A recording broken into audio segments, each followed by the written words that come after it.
여러분, 안녕하십니까?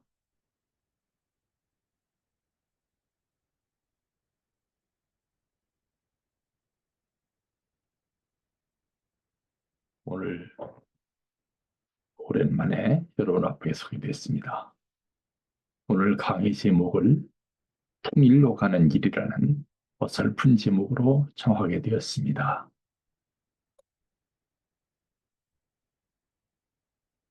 지난 19일, 지금으로부터 4일 전 문재인 정부의 초대 대통령 비서실장을 지낸 임종석 전 실장은 광주 김대중 컨벤션 센터에서 2024 한반도 평화 공동사업 추진위원회가 주최한 9.19 공동선언 6주년 기념식 기조연설을 통해 통일하지 맙시다라며 남북이 그냥 따로 함께 살며 서로 존중하고 같이 행복하면 좋지 않을까라고 말했습니다. 그는 이날 객관적 현실을 받아들이고 두 개의 국가를 수용하자며 이 같은 제안을 내놨습니다. 여러분, 통일을 생각하면 제일 먼저 무엇이 생각나십니까? 저는 통일의 노래가 생각납니다. 우리가 지금 부르는 통일의 노래의 원래 제목은 독립의 노래입니다. 혹시 이 노래의 작곡자를 아십니까? 작사자는 조선일보 기자였던 안석주 씨였고, 작곡자는 그분의 아들인 안병원 씨입니다. 당시 안병원 씨는 1947년 우리나라 정부가 세워지기 직전에 서울대학교 음악대학 학생 신분으로 이 노래를 작곡했습니다. 독립의 노래 가사의 첫 줄은 우리의 소원은 독립이었습니다. 원래 이 노래는 가곡도 가요도 아닌 동요였답니다. 안병원 씨는 그 후에도 쏭알쏭알 쌀이 잎에 은구슬을 비롯한 수많은 동요를 작곡했고 크리스마스가 되면 불리우는 세계적 동요 흰 눈 사이로 썰매를 타고를 우리말로 번역해서 보급하기도 했습니다. 1948년에 대한민국 정부가 수립되자 이 노래는 1950년 초등학교 5학년 교과서에 우리의 소원으로 알려지기 시작했습니다. 이 노래가 1989년 세계 청년 학생 축전에 참가한 임수경 씨에 의해 북한에도 알려졌고 2000년 6월 남북 정상회담 때는 김대중 대통령과 김정일 국방위원장이 함께 불렀습니다. 우리 교회에 이 노래가 중요한 이유는 이 노래를 성가처럼 불렀기 때문입니다. 특히 1960년대 말에서 1970년대에 이르는 기간에는 해마다 겨울이 오면 우리 식구들이 매일같이 이 노래를 5번 이상 부르면서 임진강 강물이 얼지 않게 해달라고 눈물을 흘리며 기도를 했기 때문입니다. 당시 참부모님께서 직접 가르쳐 주신 그 가사는 다음과 같습니다. 우리의 소원은 통일, 꿈에도 소원은 통일, 이 목숨 바쳐서 통일, 통일이여오라. 이 결에 살리는 통일, 이 나라 찾는데 통일, 통일이여 어서 오라, 통일이여 오라. 이처럼 세상에서 부르는 통일의 노래와 우리가 불렀던 통일의 노래 가사가 다른데요.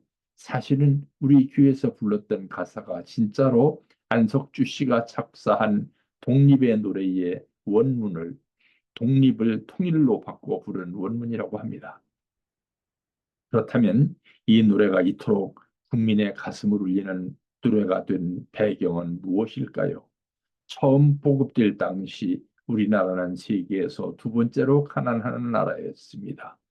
제국주의 일본의 강탈과 착취로 삼천리 금수강산이 완전히 황폐화된 데다가 6.25 한국 전쟁으로 인해 그나마 남아있던 경제적 토대마저 파괴되어 버린 비극의 땅이었습니다. 1945년 8.15 해방 당시 그리고 6.25 한국 전쟁이 종전된 1953년 당시 남한 경제는 전기와 비료, 시멘트의 절대적 빈곤에서 헤어나올 수 없었습니다. 밤이면 가정에서 불을 켤 수 있는 전기도 없었습니다. 그러나 북한에서는 당시로서는 세계적 규모의 발전소인 수풍 수력 발전소가 있었습니다. 그래서 전기를 물수도 쓰고 있었고 그래도 전기가 남아 돌아서 일부 발전소들은 쉬고 있었습니다. 게다가 북한 땅은 세계적인 지하자원의 보고였습니다. 일본 군부가 건설해 놓은 군수품 생산 공장도 많이 있어서 거기에서 생산되는 상품의 양도 많았고 농사에 쓸 비료도 풍족했습니다. 대한민국 국민에게 통일은 이처럼 북한에 있는 풍족한 경제적 재원이 우리 것이 될 수도 있다는 소망의 대상이었었던 것입니다. 그래서 통일의 노래를 부르면 눈물이 났었던 것입니다. 지금 보여드리는 슬라이드는 우리의 맹세라는 것입니다. 제가 초등학교 3학년 때까지는 매일같이 학교에서 이 맹세를 암송했습니다. 그런데 1960년 4.19 혁명이 일어난 뒤 슬그머니 없어져 버렸습니다. 4.19 혁명이 일어나기 전 대한민국의 통일론은 북진 통일론이었습니다. 그래서 이런 우리의 맹세가 나왔습니다. 오늘날 남한 학자들 사이에서 북진 통일론은 실현 가능성이 없는 허황한 것이었다는 혹평을 받고 있습니다. 그러나 저는 그렇게 생각하지 않습니다. 현실적으로 가난하고 힘들다고 해서 정신적으로도 그렇게 위축된 채로 살아야 합니까? 우리 조상들을 생각해 보십시오. 중국이나 일본을 통일한 거대한 세력들이 어마어마한 군사력을 갖고 쳐들어봤을 때도 우리 민족은 이길 수 있다는 신념을 갖고 죽을 힘을 다해 싸웠습니다. 그러므로 우리나라에 쳐들어온 세력들이 우리나라의 항복을 받은 뒤에도 우리나라를 함부로 대하지 못했던 것입니다. 더구나 국가 원수인 대통령이 적군과 싸워서 이기겠다는 신념을 갖지 못하고 패배주의적인 생각을 하게 되면 그 나라에는 아무런 희망이라는 것이 없는 것입니다. 3.1운동 또한 마찬가지였습니다.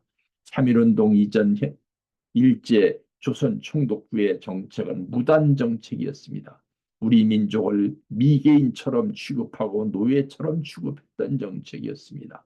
손병희 선생이 내국노 이완용을 찾아가서 3.1운동에 가담하라고 권고했을 때 이완용은 깜짝 놀라면서 하는 말이 가담은 않겠지만 신고도 하지 않겠다면서 그게 될 수 있는 일이냐고 반문했답니다. 그러나 3.1운동이 있었기에 그 후에 총독부의 정책 또한 문화정책으로 바뀌었고 중국 상하이에서 대한민국 임시정부가 세워졌으며 아시아 최대의 대국인 중국과 인도가 3.1운동을 보고는 한민족을 존경하게 되었던 것입니다. 통일 또한 마찬가지입니다. 반드시 통일을 이루겠다는 필승의 신념이 필요한 것입니다. 그래야만 정세가 달라지고 정치가 달라지고 결국에는 통일의 그날이 다가오는 것입니다. 지난 2023년 11월 정부는 전국 시도 교육청의 협조를 받아서 2023년도 학교 통일교육 실태를 조사했습니다. 조사 당시인 2023년은 북한이 핵실험과 미사일 발사를 반복하는 상황이었고 학생 및 교사들의 통일에 대한 인식은 매우 부정적인 것으로 나타났습니다. 당시 초, 중, 고등학교 학생 73,991명, 교사 및 관리자 6,469명을 상대로 설문조사를 했던 매우 큰 규모의 설문조사였는데 학생들은 물론 교사들조차도 통일은 불필요하다고 대답했던 것입니다. 그 연도별 변화 추세는 이 슬라이드에서 보시는 바와 같습니다. 먼저 학생들 가운데 통일이 필요하다고 응답한 비율은 2020년 62.4%에서 2021년 61.2%, 2022년 57.6%, 2023년 49.8%로 계속 낮아지고 있습니다. 이 같은 추세는 교사들에게도 마찬가지였습니다. 2020년에 87.9%였는데 2021년에는 85.6%, 2022년에는 86.7%, 2023년에는 82.5%였습니다. 통일은 필요 없다는 응답이 학생의 경우 2020년 24.2%에서 2021년 25.0%, 2022년 31.7%, 2023년 38.9%로 계속 높아지고 있습니다. 교사들도 통일은 필요 없다는 응답이 2020년 9.3%였던 것이 2021년 10.8%, 2022년 11.0%, 2023년 14.6%로 계속해서 상승세를 보이고 있는 것입니다. 통일이 불필요한 이유로는 학생들이 통일 이후 사회적 문제 때문이라고 대답한 비율이 2022년 27.9%에서 2023년 28.6%로 높아졌습니다. 통일 이후 사회적 문제에 대한 교사들의 응답 또한 2022년 42.1%였던 것이 2023년에는 42.5%였습니다.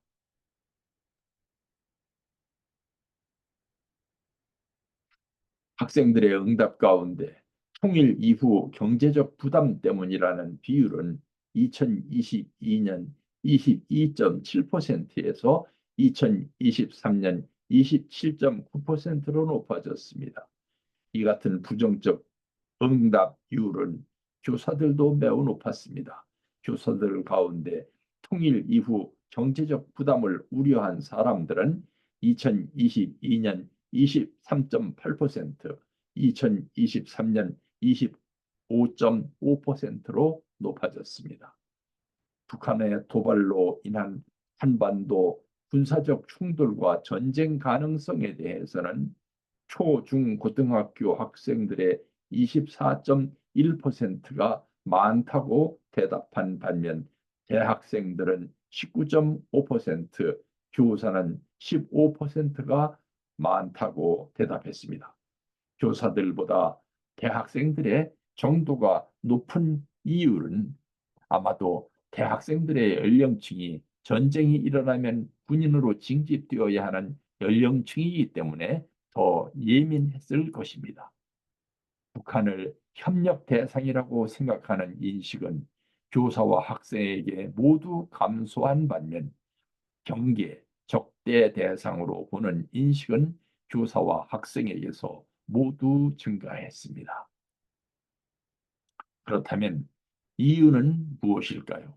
물론 다른 이유도 있겠지만 우선 이제 통일이 희망의 상징이 아니라고 생각하기 때문입니다.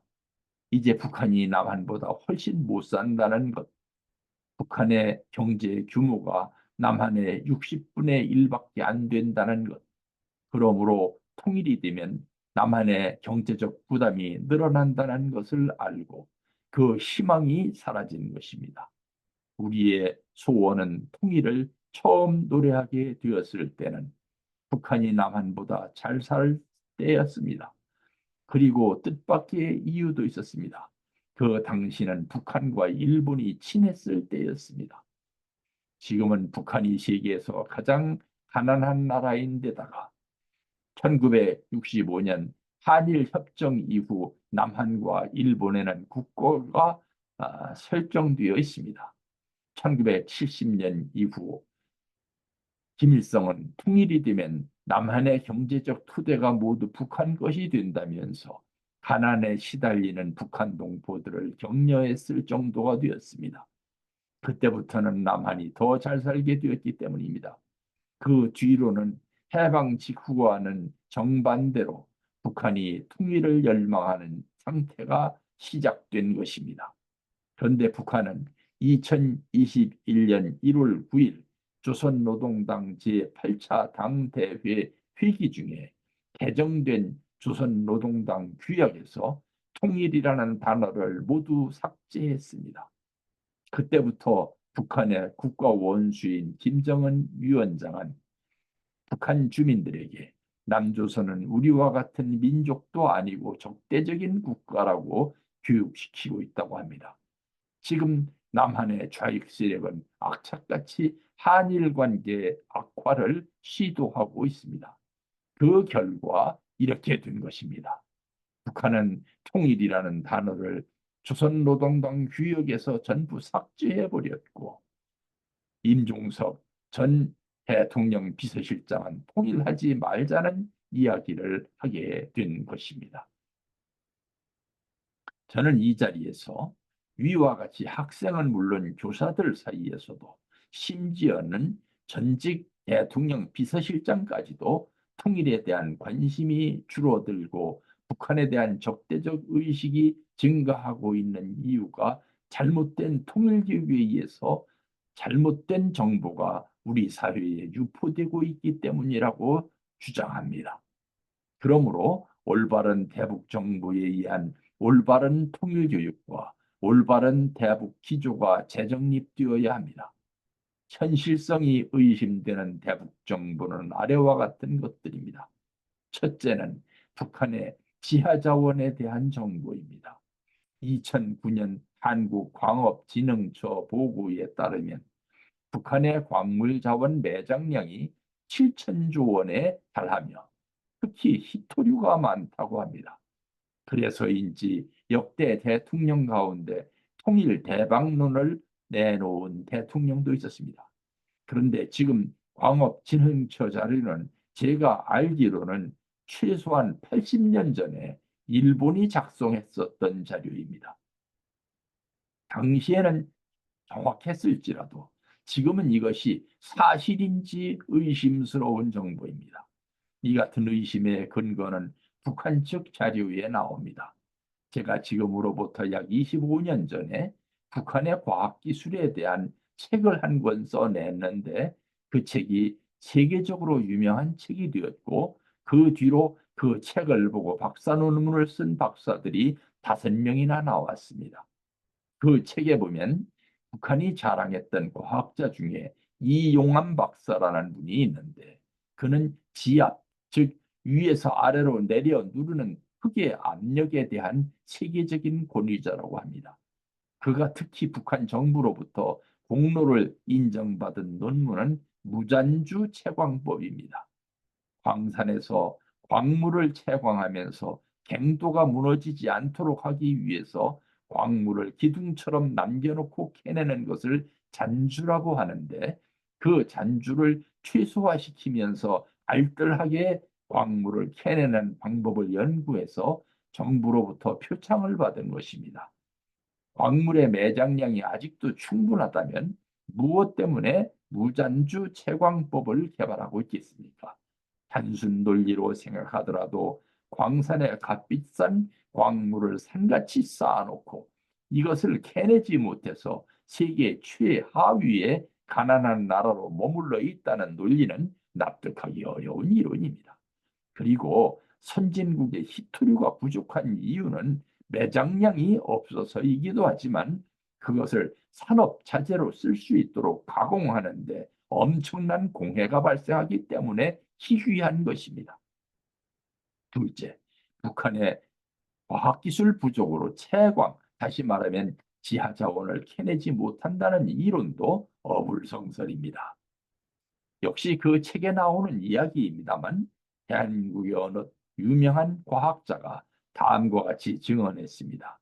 유럽의 어느 나라에서 남한과 북한 정부가 각각 비슷한 장비를 구입한 후에 그 장비의 운용법을 익히기 위해서 기술진을 파견했습니다.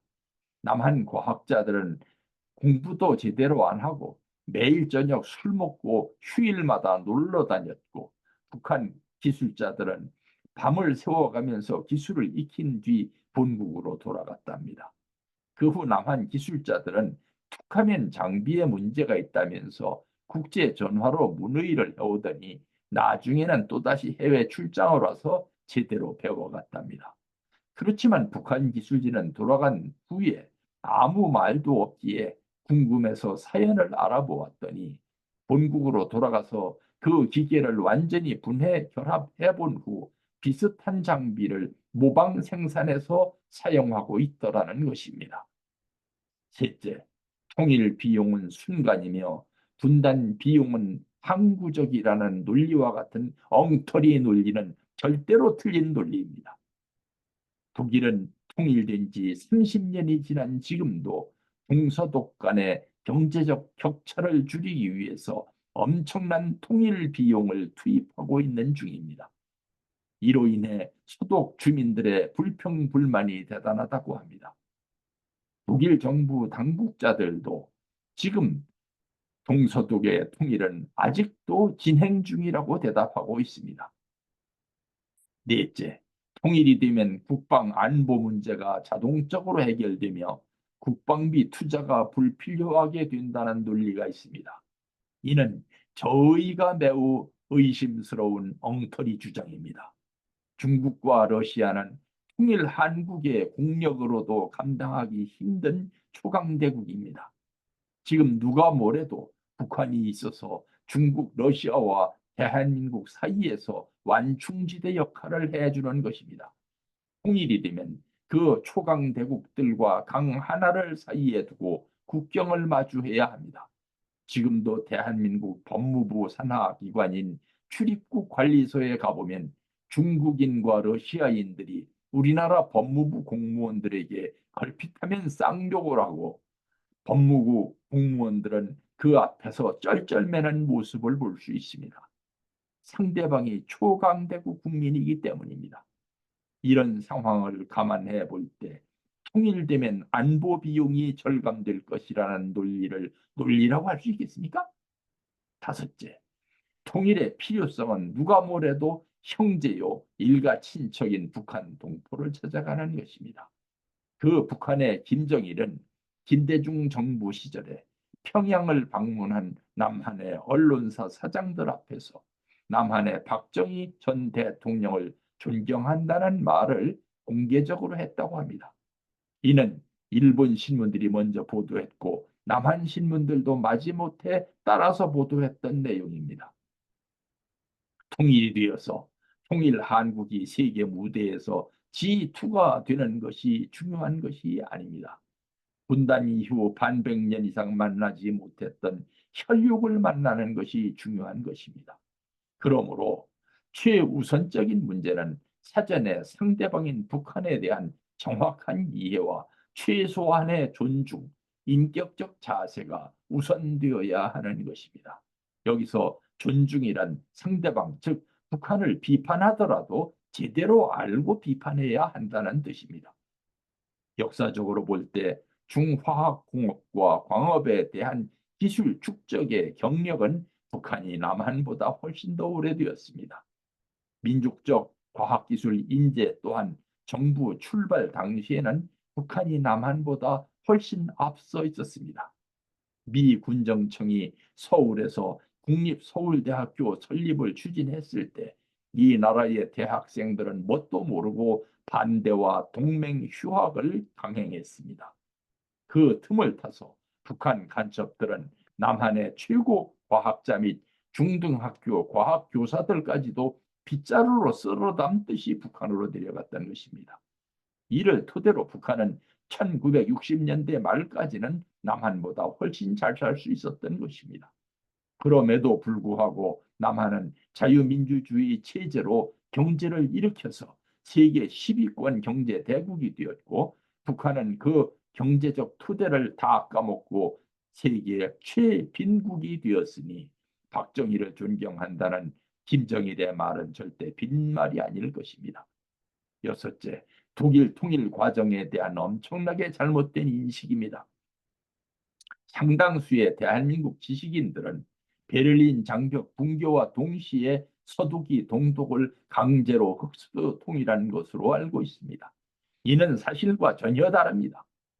독일의 통일은 1989년 11월 베를린 장벽의 붕괴에서 시작되어 다음 해인 1990년 12월 2일 만 1년이 지난 뒤에 전 독일 총선이 실시되는 것으로 마무리되었습니다. 독일 통일의 준비 기간은 1년 넘게 있었던 것입니다. 서독은 베를린 장벽 붕괴 직후인 1989년 11월 28일 헬무트 콜 총리가 동서독의 통일이 급격히 추진되는 것은 바람직하지 않다면서 10단계 통일 방안을 제시했습니다. 그럼에도 동독에서는 1990년 3월 18일 동독 자유총선거를 처음으로 실시했으며 이에 따라 결성된 동독의회가 같은 해 8월 23일 동독 정부를 서독에 편입해달라고 결의했던 것입니다. 이에 따라 베들린 장벽 붕괴 이후 1년이 지난 뒤 1990년 10월 3일 독일 통일이 선포된 것입니다. 그런데 독일 통일 후 한국에서는 정체를 알 수 없는 나쁜 놈들이 한국 방송에 대거 출연해서 우리는 독일같이 통일해서는 안 된다. 독일 통일은 서독이 동독 주민들이 자존심을 여지없이 짓밟아 놓은 좋지 않은 통일이었다고 악선전한 것입니다. 이로 인해 당시 우리나라는 평화롭게 통일할 수 있었던 천재일우의 기회를 놓친 것입니다. 이처럼 독일 통일은 베를린 장벽 붕괴 이후 1년 이상의 준비 과정을 거치면서 이루어진 것이며 현재 독일 정부 당국자들은 독일의 통일은 아직도 진행 중이라고 말합니다. 지금도 천문학적 규모의 통일 비용이 투입되고 있는 것입니다.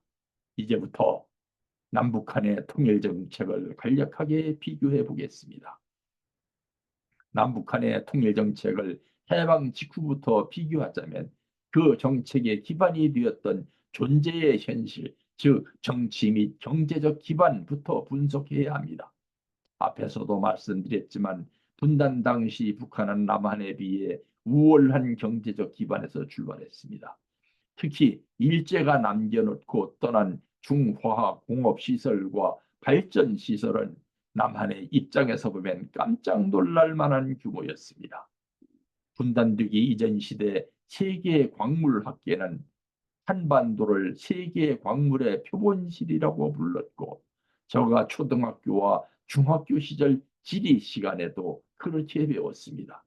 이는 다양한 광물이 풍부하게 묻혀 있다는 뜻입니다. 그런데 알고 보니 그 다양하고 많은 광물의 대부분은 북한 지역에 매장되어 있었습니다. 게다가 북한은 미처 일본으로 귀국하지 못한 일본 기술자들의 귀국을 막고 그들에게 융숭한 대우를 제공하면서 그들로부터 중화학 공업 및 과학, 광업 관련 기술을 전수받았습니다. 그때 일본인 기술자들 중에는 김일성보다 더 많은 월급을 받는 사람도 있었던 것입니다. 그 일본 기술자들의 기술로 만든 총을 가지고 북한은 6.25 때 남한 동포들을 쏘아 죽인 것입니다. 이 같은 정책을 추진하려니 북한은 정부 수립 초기부터 일본 정부와의 유대 관계를 중요시하지 않을 수 없었습니다. 그 기반 위에서 일본 정부와 협조하에 제1동포 북송 사업도 추진되었는데 이는 북송 교포들의 인력, 기술, 자본을 활용하기 위한 것이었습니다. 북한의 농업 기반 또한 만만치 않았습니다. 한학자 총재님의 고향인 평안남도 안주에는 안주 평야라는 드넓은 평야 지대가 있었는데 이 평야는 일명 열두 삼천리볼이라고 부르는 넓은 평야였습니다. 그 평야의 넓이는 자그마치 300제곱킬로미터에 달하는 대평야지대입니다. 황해도의 연백평야는 한반도에서 네 번째로 큰 평야지대였습니다. 계령평야는 일명 나무리벌이라고 불렀는데 먹고 입고 쓰고도 남는다는 의미입니다. 함경도의 함흥평야 또한 남북 길이 24km, 동서 길이 16km에 달하는 384 평방킬로미터의 거대한 평야지대입니다. 문선명 총재께서 강제 노동을 하셨던 흥남 질소 비료 공장에서 생산되는 풍부한 비료는 북한의 모든 평야지대에서 생산되는 농산물의 생산량을 뒷받침하고도 남는 풍족한 것이었습니다. 이처럼 일본이 건설해 놓고 간 공장들 때문에 북한에서는 그 반대로 역기능, 즉 나쁜 영향도 생겨났는데 그것은 바로 대일본 기술 종속이었습니다. 물론 경공업 분야의 생산 시설은 북한이 남한에 비해 다소 부족했지만 남한의 경공업 시설은 북한의 송전 중단으로 인한 극심한 전력난 때문에 대부분의 공장 굴뚝에서 연기가 안 나오고 가동이 정지되어 있었던 반면 북한의 그것들은 힘차게 가동되고 있었던 것입니다. 우리보다 북한이 잘 살았었던 1950년대 후반부터 1960년대 전반까지 북한은 걸핏하면 전기를 나눠주겠다느니 남조선에 남아도 오는 청년 실업자들을 북한에 있는 공장에 취직시켜 주겠다느니 남조선에 큰 수해가 났다는데 수해 복구 지원 물자를 보내주겠다느니 쌀과 비료, 시멘트, 옷감을 보내주겠다느니 하면서 우리 정부를 농락했습니다. 당시에 나온 그들의 통일론 또한 그와 같은 성격의 것이었습니다. 이런 사실에 대해서도 앞으로 혹시 시간이 있으면 자세히 말씀드리겠습니다.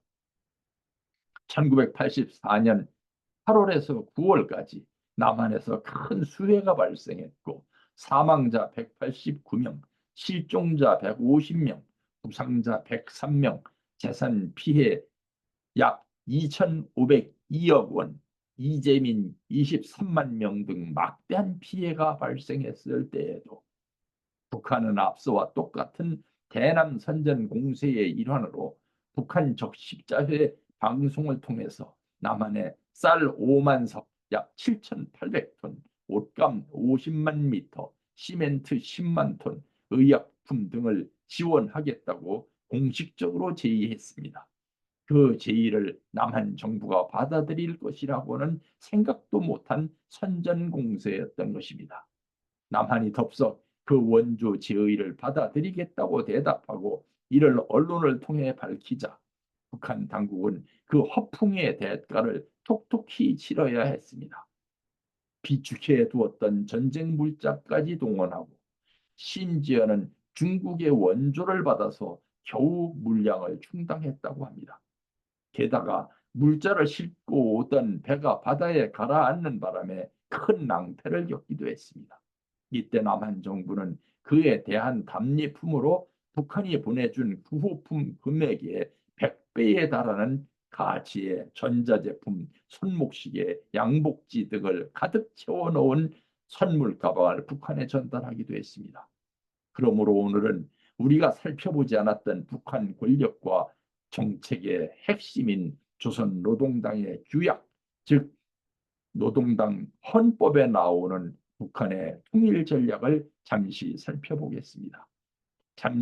참고로 말씀드립니다만 조선노동당의 규약은 조선노동당의 헌법이고 우리가 알고 있는 북한 헌법은 조선노동당보다 하위 기관인 정무원의 헌법입니다.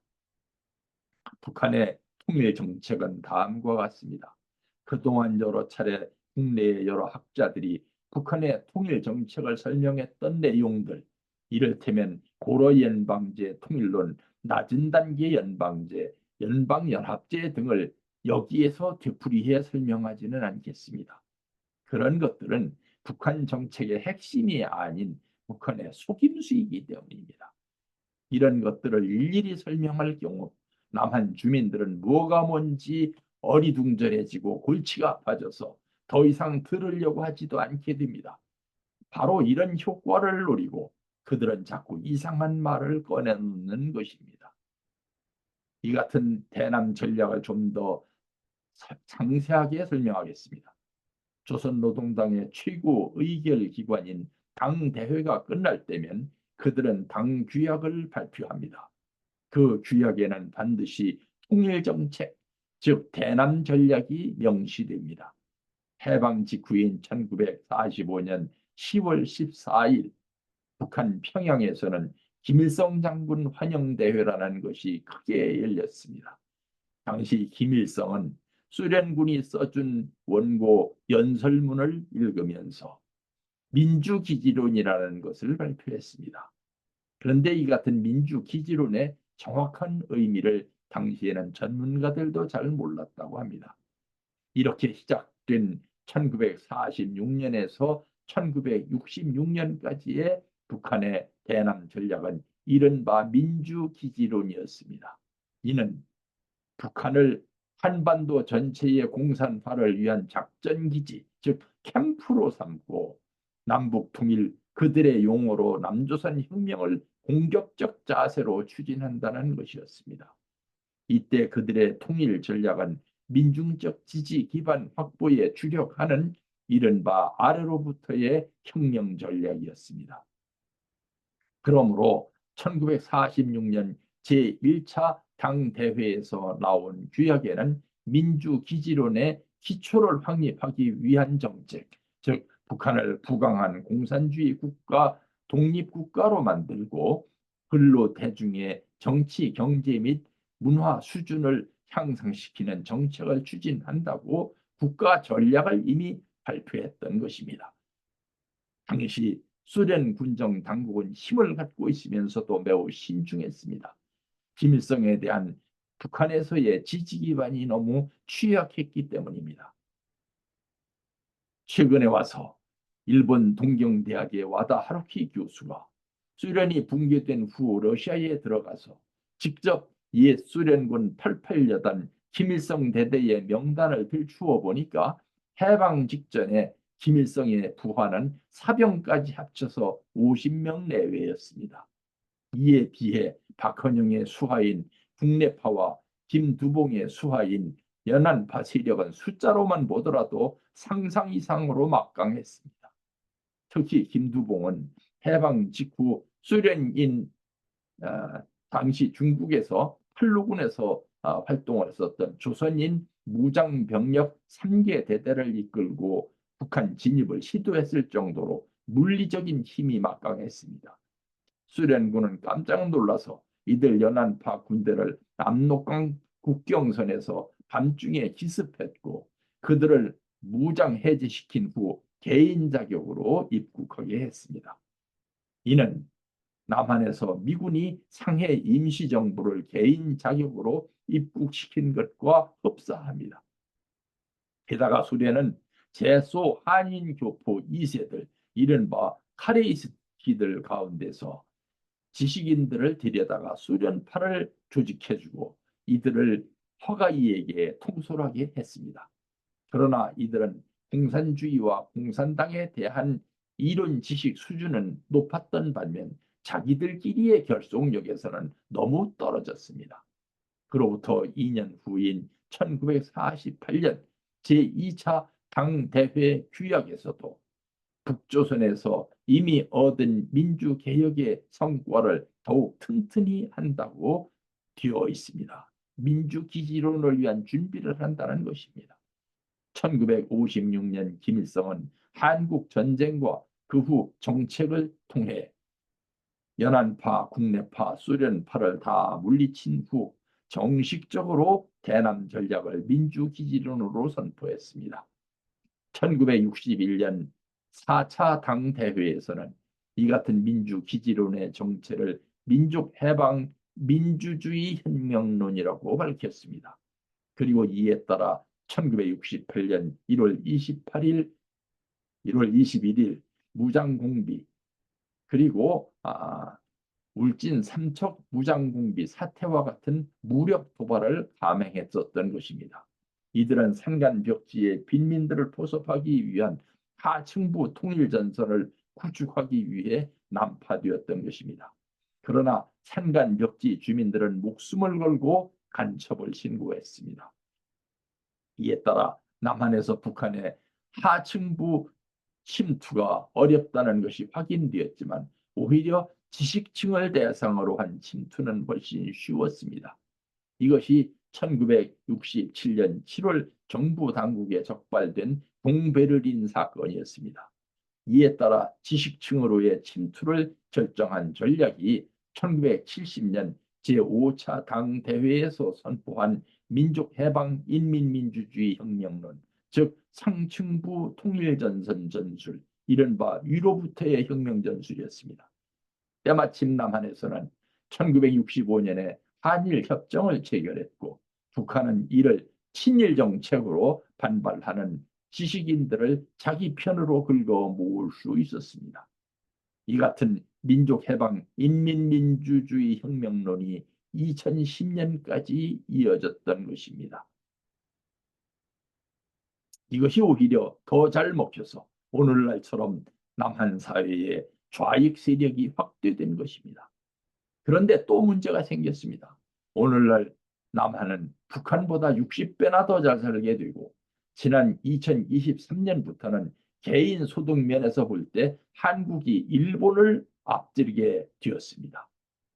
당 대표자 회의라는 것은 당 대회를 열기 어려운 여건일 때 당 중앙위원회 전원회의에서 당 대회와 같은 일을 수행할 수 있도록 허락하는 것입니다. 북한은 2010년에 당 대표자 회의라는 것을 열고 대남 전략을 바꿨습니다. 민족해방인민민주주의 혁명론에서 인민이라는 단어를 빼고 민족해방민주주의 혁명론으로 바꾼 것입니다. 이는 1960년대 1월 21일 즉 121 무장공비 사태, 울진 삼척 무장공비 사태와 같은 전략으로 되돌아간 것입니다. 그러므로 2010년 3월에 천안함을 어뢰로 공격했고 같은 해 11월에는 연평도에 대포를 쏘아댔던 것입니다. 이는 그동안에 개발해 놓은 화학무기, 생물학무기, 핵무기 등을 믿고 전략을 바꾼 것입니다. 그 후로 지금까지 민족해방 민주주의 혁명론이 계속되고 있는 것입니다. 2021년 제8차 당대회 이후부터는 규약에서 대남 전략 관련 문구를 애매하게 해놓고 그들의 대남 전략, 즉 남조선 혁명 전략을 남한의 좌익 세력과 중국의 아시아 전략에 떠맡기고 북한 당국은 지금 자체적인 경제 문제 해결과 핵무기 개발에 주력하게 된 것입니다.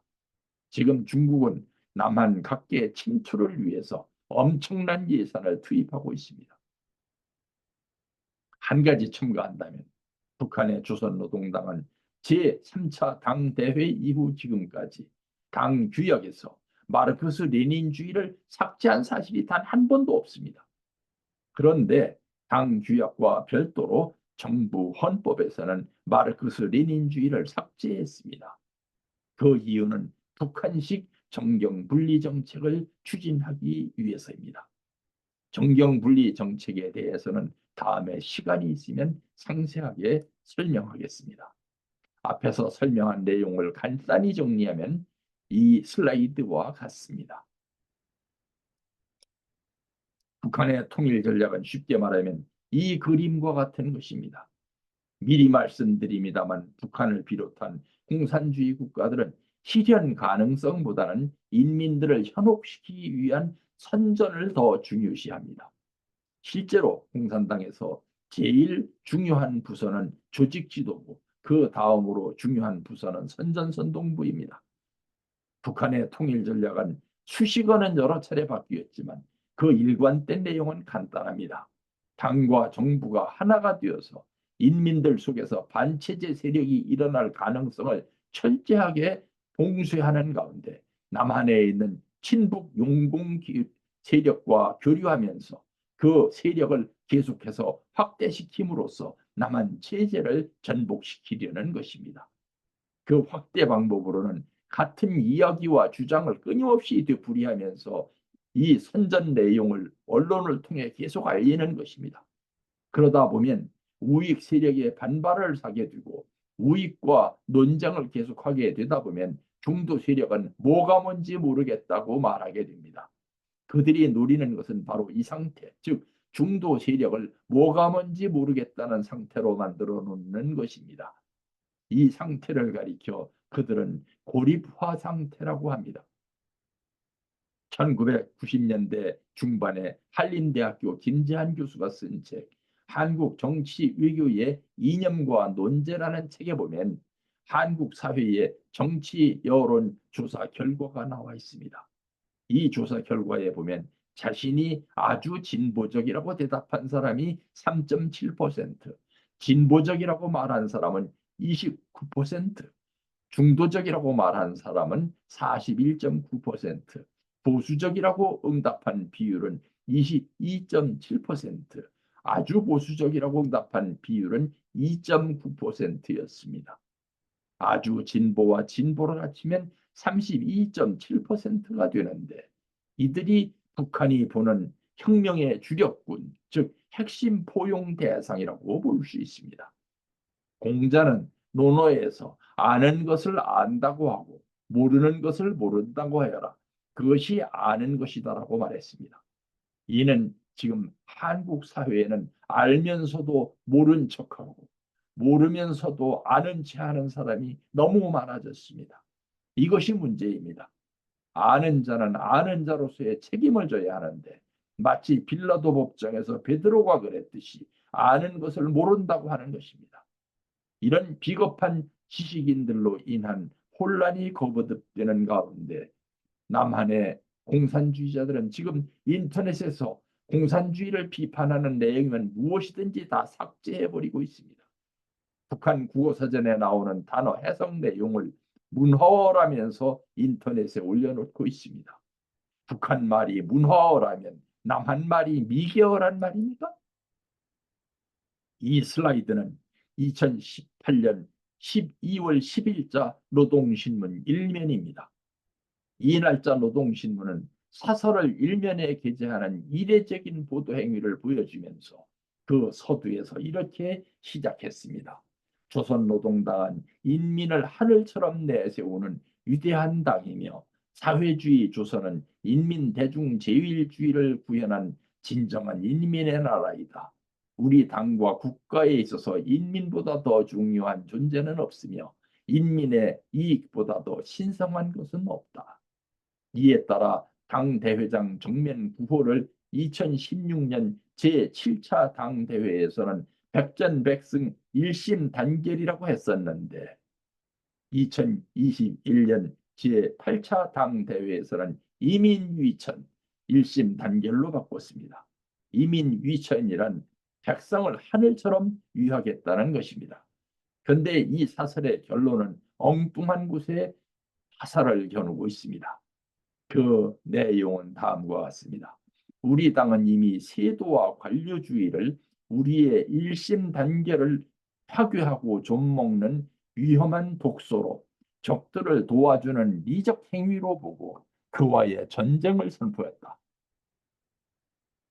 당 조직들은 일꾼들 속에서 나타날 수 있는 개인 이기주의, 공명심, 안일 해이된 사상 관점에 사상전에 예봉을 돌리고 세도와 관료주의, 부정부패 행위를 밑부리채 드러내기 위한 투쟁을 강도 높게 벌여야 한다. 어머니 당의 존엄 높은 모습에 먹칠을 하며 우리의 혁명 진지를 허물어뜨리는 행위를 저질렀을 때에는 그가 누구이든 직위와 공로에 관계없이 비타협적인 투쟁을 벌여야 한다. 이른바 당 간부와의 전쟁을 선포한 것입니다. 왜 조선노동당이 조선노동당 간부와의 전쟁을 선포했을까요? 이는 지난날 북한의 현실이 김일성 주체사상에서 인민 대중이 역사의 주인이라고 했던 선전과는 정반대로 당 간부들의 세도와 관료주의 그리고 부정부패가 얼마나 극심했는지를 북한 당국 스스로 인정한 단적인 증거인 것입니다. 이 그림은 전두환 대통령 시대의 통일 정책인 민족화합 민주통일 방안을 그림으로 나타낸 것입니다. 앞에서도 말씀드렸듯이 이승만 대통령 시대의 통일 전략은 북진 통일이었습니다. 그런데 그 전략은 실현 가능성이 없는 것이라는 비판을 받았습니다. 그 후로 남한의 통일 정책은 실현 가능성에 초점이 맞춰졌습니다.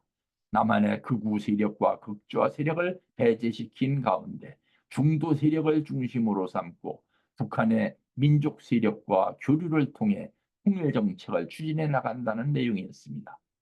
2020년대 현실에서 볼 때 북한의 조선노동당 당원을 포함하여 체제 이반 세력이 생겨나고 있는 것은 확실한데 그들의 성향이 민족 세력인지 여부는 알 수 없는 상황입니다.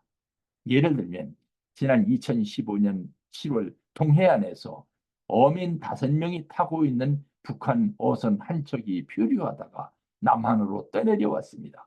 그들을 데려와서 탈북 의사 여부를 물어보니 3명은 탈북하겠다고 밝혔고 2명은 북한으로 돌아가겠다고 말했습니다. 그런데 여기서 재미있는 것은 남한에서 살고 싶다고 밝힌 3명은 노동당 당원이고 북한으로 돌아간 2명은 당원이 아닌 보통인민이라는 사실입니다. 이 같은 결과는 당원과 비당원의 교육 수준 차이 때문인 것으로 해석되었습니다.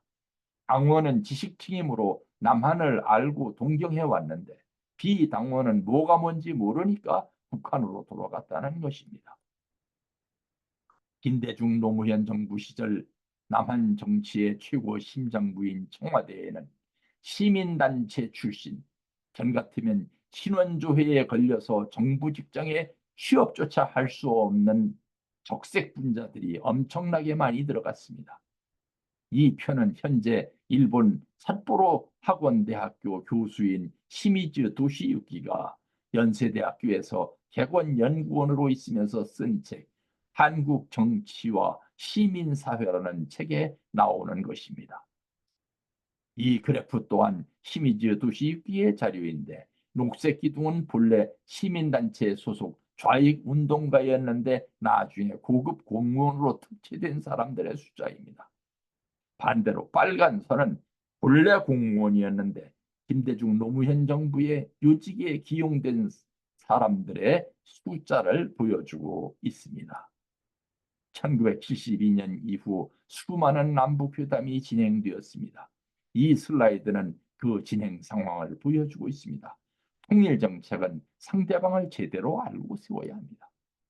모르고 한 것인지 알면서도 일부러 한 것인지 알 수 없지만 지금도 우리나라 정부 통일부의 홈페이지 북한 정부 포털에 들어가 보면 북한이 제5차 당대회 이후부터 당 규약에서 마르크스 레닌주의를 삭제한 것으로 나와 있습니다. 전문가들이 이럴 정도면 일반인이나 나머지 학자들은 보나마나 아닙니다. 대부분의 학자들은 이것을 그대로 뺏겨서 논문을 쓰고 있습니다. 안타까운 일입니다. 북한의 당규약은 1956년 3차 당대회 이후 지금까지 단 한 번도 마르크스 레닌주의를 삭제한 사실이 없습니다. 제정 러시아에서 1917년 혁명이 일어나기 이전에 공산주의자들의 최고 지도자였던 레닌은 국가와 혁명이라는 책을 쓰기 시작했습니다. 그 목적은 혁명에 성공한 후 어떻게 정치할 것인가를 구상하기 위한 책이었습니다. 그러나 레닌은 그 책을 완성시키지 못한 채 정권을 장악했고 구체적인 정치 구상도 없는 상태에서 정치를 하다가 죽었습니다. 그럼에도 소련의 공산주의자들은 레닌의 미완성작인 무엇을 한 것인가를 레닌주의 원칙이라는 이름으로 혁명의 원칙으로 떠받들기 시작했습니다. 그 중에 핵심 교과서는 무엇을 할 것인가라는 1902년에 나온 책이었습니다. 그 뒤로 소련을 비롯한 수많은 공산주의 국가 지도자들은 어떻게 정치를 할 것인가를 고민하다가 죽었고 그들의 정권은 붕괴되었습니다. 그들의 나라에서 혁명의 주력군은 공산당이었습니다. 이에 비해 북한은 수령이 당을 영도하고 당이 인민을 영도해야 한다고 주장한 것입니다. 이는 다시 말하면 무엇을 할 것인가에서 어떻게 할 것인가로, 어떻게 할 것인가에서 누가 할 것인가로 바뀐 것입니다. 이제 다시 누가 무엇을 어떻게 할 것인가로 자리 잡아야 함을 보여주고 있는 것입니다. 문선명 한학자 총재가 김일성 주석의 만남은 누가 보더라도 극적인 만남이었습니다. 가장 극렬한 공산 독재자와 세계적인 승공 지도자의 역사적인 만남이었기 때문입니다. 여기서 문 총재와 김일성은 무엇을 어떻게 해도 중요하지만 누가 더 중요하다는 것을 보여주었습니다. 문 총재가 이때 사용하신 방법은 다른 사람이 썼다가는 김일성 앞에서 뼈도 못 추릴 무서운 방법이었습니다. 주체사상을 버리고 하나님을 믿으라는 말씀은 아무나 할 수 있는 말씀이 아니었습니다. 이 말씀을 통해 중심을 확고하게 정립한 뒤에 북한 문제, 국제 원자력 기구의 핵사찰 문제 등 민감한 사안에 대해서도 논의를 했고, 한반도 비핵화, 남북 정상회담, 남북 경제협력, 남북 교류협력, 이산가족 상봉 등 각종 현안과 남북관계 개선을 위한 사안에 대한 구체적인 합의가 이루어졌던 것입니다. 이에 이어 남북 정상회담이 논의되었고 이산가족 상봉이 이루어졌습니다. 김일성 및 북한 수뇌부와 남한 지도자들의 상봉은 그 후에도 여러 차례 있었지만 핵무기에 대한 정책이 명백하게 전환된 사례는 이때 단 한 번뿐 전무후무했던 것입니다. 바로 1991년 12월 문선명 한학자 총재께서 방북하셨을 때였습니다. 그런데 문 총재의 방북을 상세하게 보도한 언론사는 세계일보뿐이었습니다. 그러다 보니 다른 언론사들은 제대로 알지도 못했고 보도하지도 않았습니다. 북한 수뇌부가 문 총재의 권고를 받아들여서 김일성 주석과의 담판을 한 바로 다음 날인 12월 7일 공동성명이 발표되었을 때 남한의 각 언론들은 이 기사를 사설로 대해서 특필하면서 격렬하게 비판하는 기사로 실었습니다. 그 비판의 이유는 무슨 자격으로 북한 당국과 공동성명에 합의했으며 북한 당국의 그 공동성명을 어떻게 믿을 수 있느냐는 것이었습니다. 그들 언론의 대부분의 견해는 문 총재가 어리석게도 북한의 통일전선 전술에 속아 넘어간 것이라는 결론이었습니다. 그들은 별의별 비아냥을 나동원하여 문 총재를 비판했습니다. 이로 인해 국민 대다수는 그 상세한 내역을 알지도 못한 채 한 시대가 지나갔습니다. 문 총재는 전국적인 행사를 통해 이를 알리려 했지만 그 행사에 참석한 사람조차 제대로 알지 못하고 돌아갔습니다. 그러나 그로부터 불과 며칠 후 모든 언론들은 아연실색 입을 다물고 말았습니다. 그로부터 불과 10여 일도 못 되어서 북한 대표단이 서울을 방문했고 그 결실이 남북 비핵선언 완전 타결로 나타났기 때문입니다. 그렇지만 그 모든 언론들은 불과 10일 전에 문 총재 비판에 대해 사과 성명을 단 한마디도 내지 않았습니다. 그래서 대부분의 대한민국 국민이 위와 같은 역사적인 사건에 대해 알지 못하고 있고 그래서 지금도 조국 통일에 비전이 없는 것입니다. 위와 같은 역사적인 대사건이 성사된 이후에 후폭풍 또한 만만치 않았습니다. 수많은 우여곡절을 거친 후에 문선명 총재와 김일성 주석의 단독 회담이 끝난 후 25개월이 지났고 햇수로 3년이 지난 후에야 본격적인 실무회담이 이루어지기 시작했습니다. 장소는 평양에 있는 김일성 주석의 별장인 대성산 특각에서 박보희 총재와 김일성 주석이 단독 실무회담을 가진 것입니다. 이 실무회담에서 김일성 주석은 실로 박보희 총재가 깜짝 놀랄 고백을 내놓았습니다. 1993년 4월 7일 발표된 자신의 전민족 대단결 10대 강령은 내가 남조선의 김영삼 대통령에게 도와달라고 솔직한 의사를 전달하기 위한 것이었다고 고백한 것입니다. 참고로 말씀드립니다만 이 같은 전민족 대단결 10대 강령에 대한 남한 정부의 공식적 입장은 한국 정부의 외세 의존적 경향을 비판하고 북한 중심으로 통일 논의를 주도하려는 목적으로 제시된 것이라는 것이었습니다. 김주석은 이 같은 고백에 이어 배석하고 있던 김용순을 향해서 내 의사를 정확하게 전달하지 못해서 남북 관계가 아직 정체 상태에 있다고 엄중하게 꾸짖었습니다. 이 같은 비판은 실로 당시 북한 정계의 실상에 대한 폭로이기도 했습니다.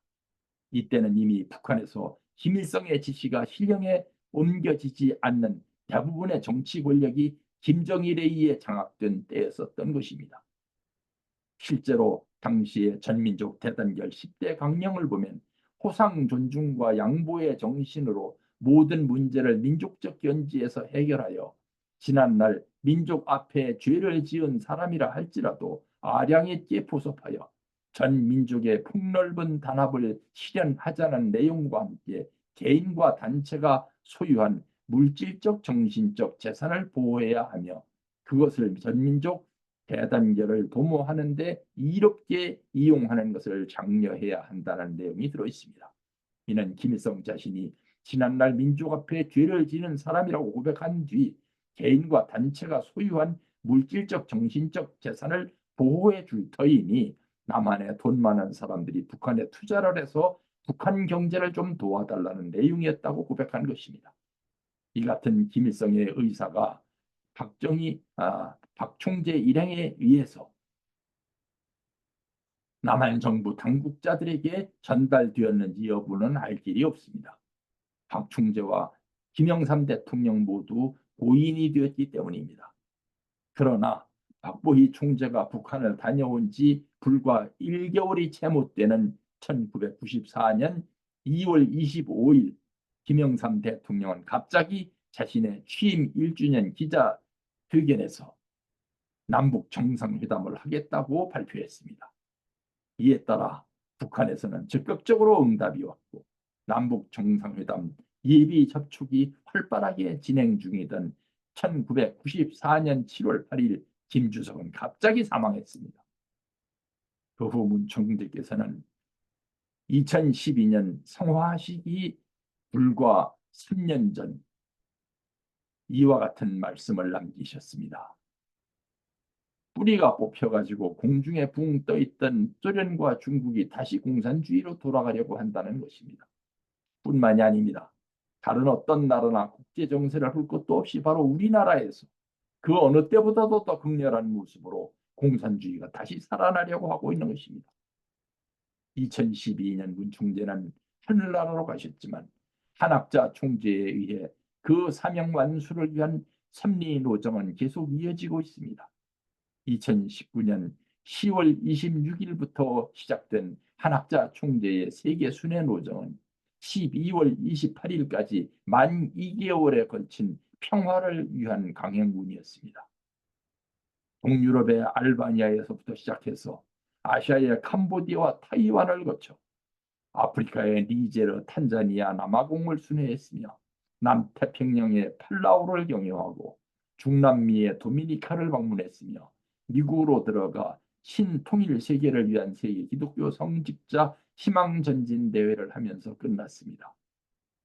이처럼 세계 각국을 종횡무진으로 순방한 이유는 그 나라 국가 원수들의 스케줄에 맞추어서 그들을 만나기 위한 것이었습니다. 이 나라들을 방문하는 과정은 대부분이 그 나라만이 아닌 주변 여러 나라 국가 원수들과의 만남을 겸한 연합 행사로 채워졌습니다. 이들 나라들 가운데는 지난달 소련, 중국, 북한과 절친했던 나라들이 많았습니다. 이 나라들 가운데는 치안이 불안하고 얼핏하면 쿠데타가 일어나는 위험한 나라들도 많았습니다. 그러나 한 총재는 전혀 개의치 않았고 생명을 걸고 여정을 재촉했습니다. 이들 나라들이 러시아, 중국, 북한과의 관계를 청산하고 한학자 총재의 세계평화 프로젝트에 동참하겠다고 약속했을 때 이를 보고 경악한 세력들이 있었습니다. 그들에 의해 2022년 7월 8일 북한에서 김일성 주석이 사망한 지 만 28주년이 되는 날 한 총재의 평화 프로젝트에 앞장서서 협력했던 한 사람의 세계적인 지도자가 피격되어 사망했습니다. 그러나 대한민국의 유명한 민족 지도자였던 도산 안창호 선생은 제자들에게 이런 교훈을 남긴 바 있습니다. 진리는 반드시 따르는 자가 있고 정의는 반드시 이루는 날이 있다는 말입니다. 비록 현재 남북 통일을 중심한 하나님의 섭리가 큰 타격을 입고 어려움에 처해 있지만 밤의 어둠이 깊으면 깊을수록 밝은 새벽은 가까이 와 있는 것입니다.